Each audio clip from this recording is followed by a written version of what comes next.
Rosenior walked into Stamford Bridge in January 2026 and immediately got to work. 6 wins from 7 games, 3 straight Premier League victories, making him just the 4th English manager ever to win his first 3 Premier League matches in charge. A dramatic 3-2 comeback against West Ham after being 2-0 down at half-time. Not bad for someone taking over a club mid-crisis.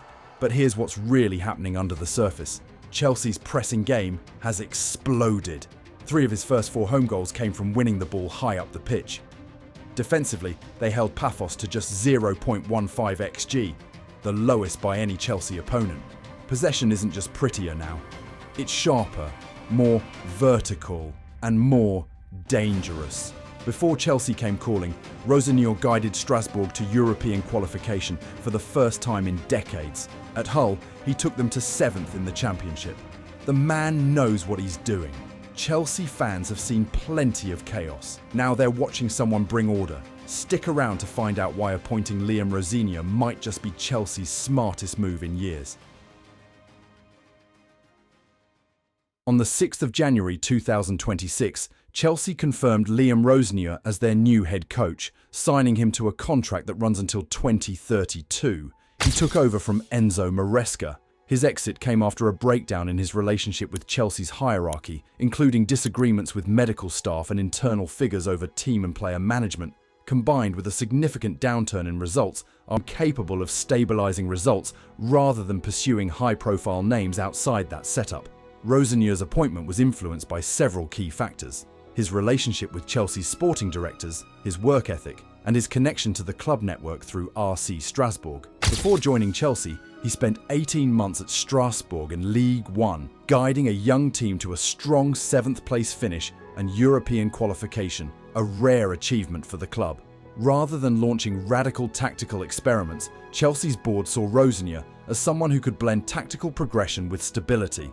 His ideas are modern and possession-oriented, but he's also known for adapting formations based on his squad's strengths, which suited Chelsea's varied roster. At a club where managerial disruption has been common in recent years, Rosenior's appointment signaled a possible shift toward longer-term planning, backed by a coach willing to evolve with the team rather than completely reshape it.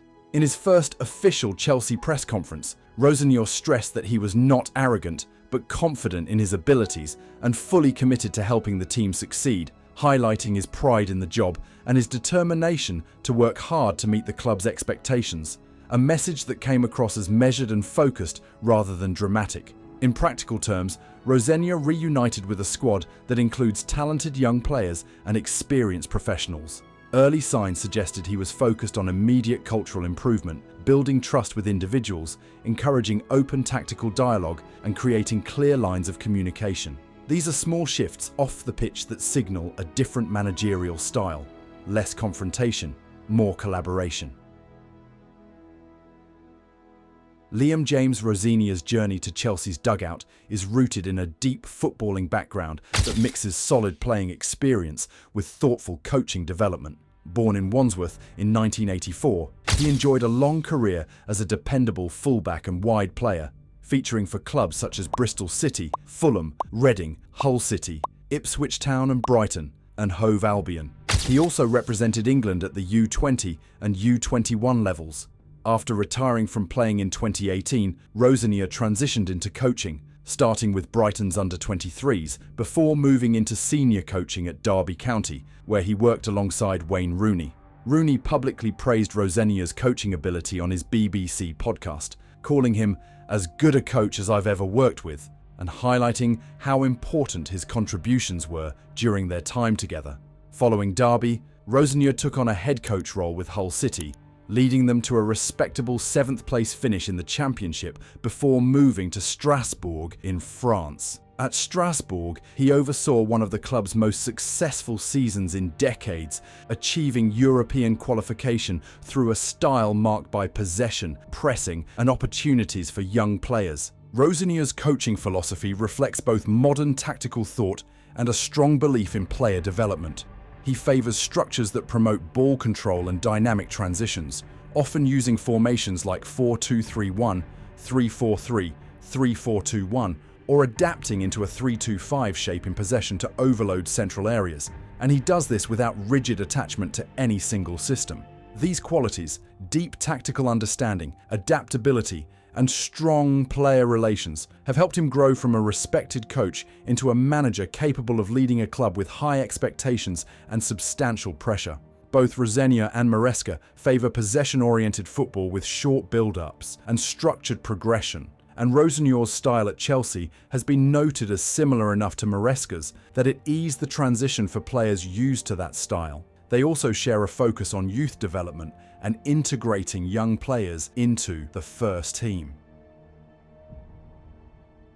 Rosenior's early impact at Chelsea hasn't been defined by dramatic tactical reinventions or grand statements about style, but by solid results and competitive displays. In his first competitive matches in charge, Chelsea opened with a commanding 5-1 FA Cup victory over Charlton Athletic, ending a winless run, and then followed that with a narrow 3-2 home defeat to Arsenal in the Carabao Cup semi-final first leg, a competitive performance against one of England's strongest teams. What stands out is how Rosenior is building rather than rewriting the tactical blueprint entirely. He's refined and improved existing structures, encouraging sharper ball progression and greater tactical clarity.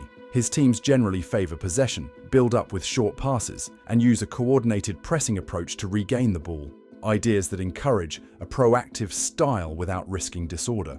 Off the pitch, Rosenior's emphasis on communication and player involvement is reshaping Chelsea's internal dynamics as well. Instead of lengthy lectures, his meetings are concise, with more space for players to contribute tactical insights. He's known to be positive and supportive during training, using encouragement as a tool to reinforce desired behaviours. This approach hasn't gone unnoticed by fans and pundits. While some are cautious given his limited top-level managerial experience, many observers point to his calm decisiveness, strategic flexibility, and ability to relate to players as reasons for optimism.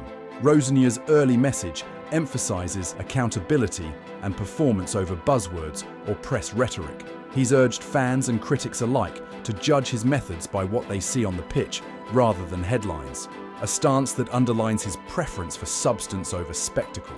Taken together, these shifts reflect a broader evolution in how a manager can influence a club through culture, connection, and tactical refinement rather than grandiose plans or instant transformation. In a football world where change is often measured in dramatic turns and headline-grabbing tactics, Liam Rosenior's influence at Chelsea so far feels almost quiet but purposeful. By prioritizing cohesion, clarity, and a balanced tactical identity, he's laying the groundwork that could define not just Chelsea's future, but a model for thoughtful, modern coaching. It's not a loud change, but it's a change that might endure.